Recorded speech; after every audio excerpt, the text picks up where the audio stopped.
16 বছর বয়সে বিয়ে করেছেন সিমনিল লুবামা, যেটা নিয়ে এখন নাস্তিক পাড়া তুলপাড়, নাস্তিক পাড়ায় আগুন জ্বলতেছে। কারণ কেন সে 16 বছর বয়সে বৈধভাবে ইসলামিক পন্থায় বিয়ে করলো।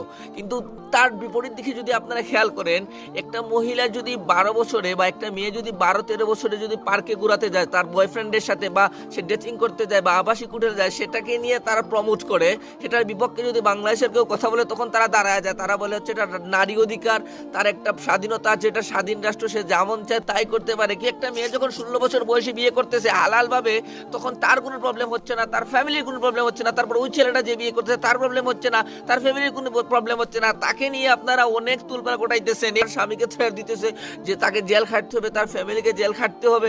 মানে এই মানে হালাল সম্পর্কটাকে তারা কখনো মেনে নিতে পারতেছে না। আসলে মেইন প্রবলেমটা হচ্ছে নাস্তিকদের হচ্ছে ইসলাম এবং ইমানদারকে নিয়ে। কারণ হচ্ছে ওরা জানেন কি, ওরা চায় যে ওরা অবৈধভাবে চলাফেরা করুক, মানে হারাম ভাবে ওদের ভার্জিনিটিটাকে ওরা নষ্ট করুক, যাতে ওদের কাছ থেকে কোনো সাহসী সন্তান বীর পুরুষ না জন্মায়। আপনারা বরং যারা যারা কথা বলতেছে আমি তাদেরকে চিনি। আপনারা একটা কাজ করেন, আপনারা এখনো বিবাহিত হন নাই, আপনাদের অনেক বয়স হয়ে গেছে, এখন আপনারা সিমনিল লুবামার টেনশনে রাইখা প্লিজ আপনারা আপনাদের বিয়ে চিন্তা করেন।